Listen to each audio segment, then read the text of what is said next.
Hello, very beautiful community. The Russian embassy in the UK has issued a threat against my country. We're going to assess it from a big picture perspective. London, quote, is deliberately opting for an escalation of the Ukraine crisis, seeking to contain Russia and inflict maximum damage on it by proxy. London's actions will inevitably carry consequences for which it will have to answer. The deeper its involvement in the conflict and the greater its support for Kiev's terrorist machinery, the higher the price it'll have to pay.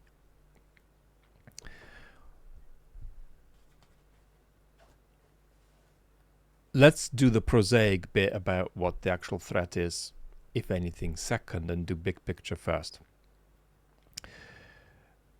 One of the reasons Russia has a propensity to be so triggered by the West when it comes to its anti-Western demographic, of which the regime is an extreme constituency.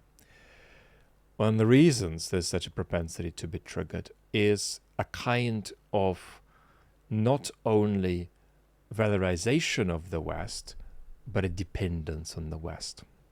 So let's talk a little bit about it by perhaps mentioning Mr. Dugin, who is a very effective entrepreneur, an entertainer in the information environment, who is helped by his own heartlessness too.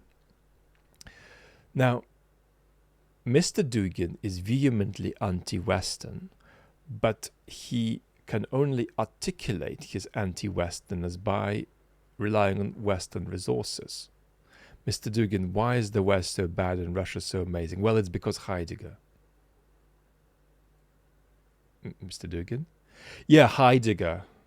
And Merleau-Ponty, yeah, and Nietzsche, yeah. So we've got a problem. And the problem is already becoming visible to you when you reflect on the fact that Russian high culture is a branch on a tree called Western high culture, right? So Russian composers in the world of classical music, who I don't rate as highly as I rate the Russian literature from the 19th century, but still they are, like the 19th century Russian literature, a branch on a tree to do with Western literary traditions, to do with the elaboration of a particular musical language in the West. Well, the same stuff is true about politics. In other words, Russia, unlike China, doesn't have the resources to talk to itself about itself politically without turning to Western ideas, Western concepts, and Western history. The entire 19th century intellectual tradition in Russia is a set of dramatizations, distortions, sort of dramatic desystematizations of Western ideas. So you're basically like a dog chasing your tail if you're a Russian trying to give a political account where your country is going that is substantively anti-Western.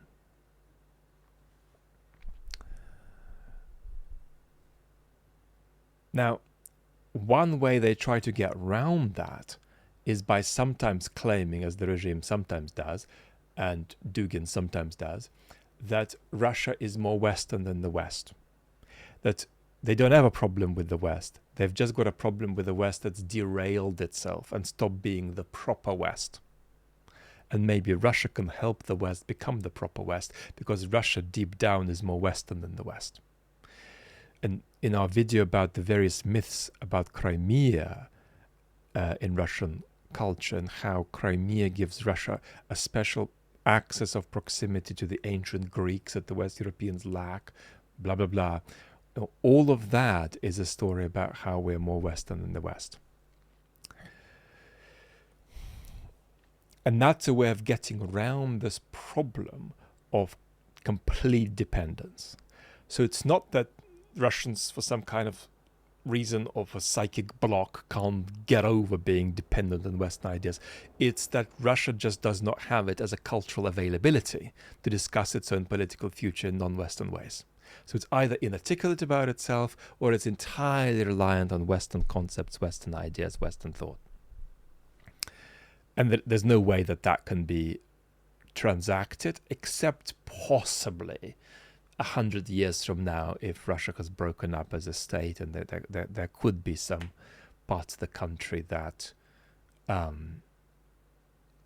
begin to talk to themselves about themselves in less European ways in the East. But I mean, this is not a prospect of historical proximity to us.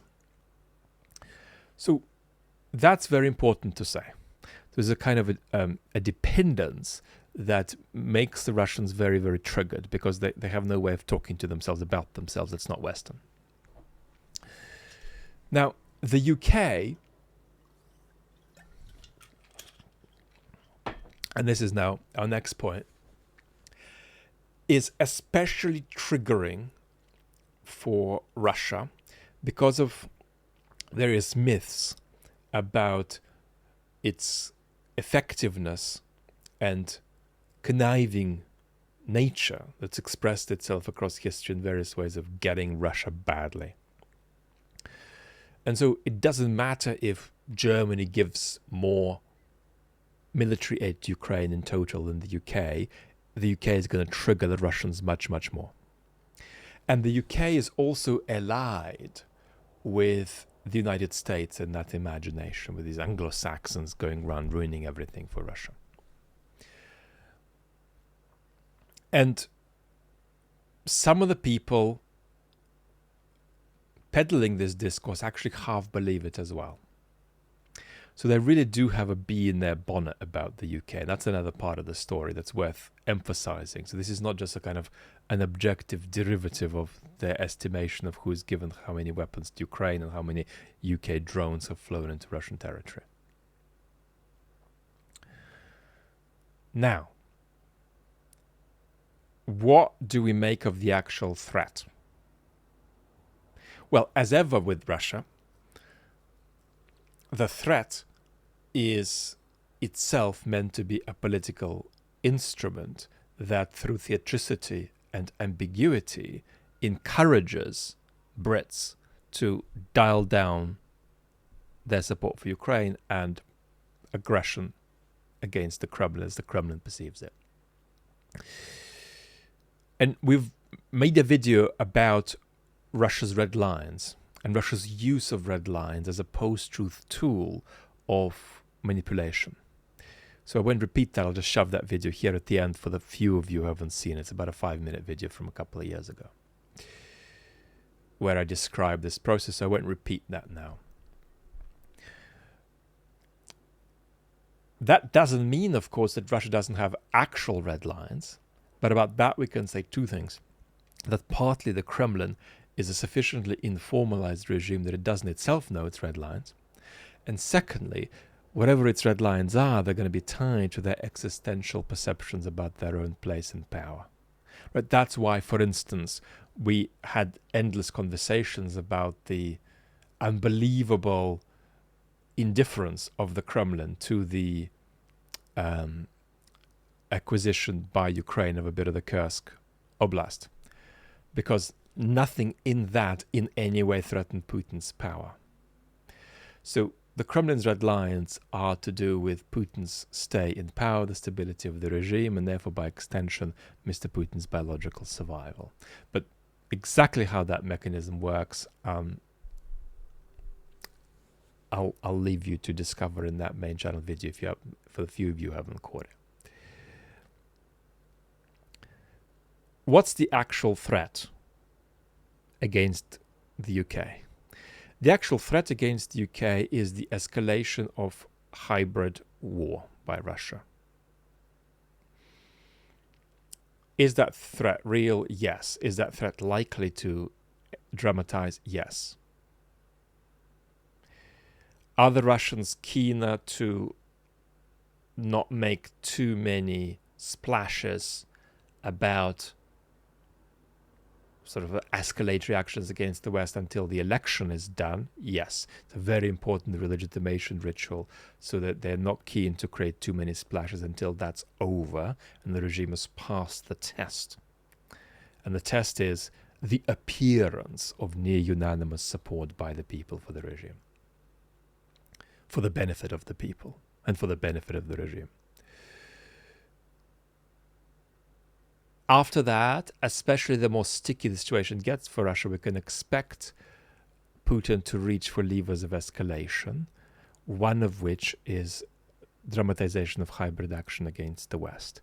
That is absolutely to be expected.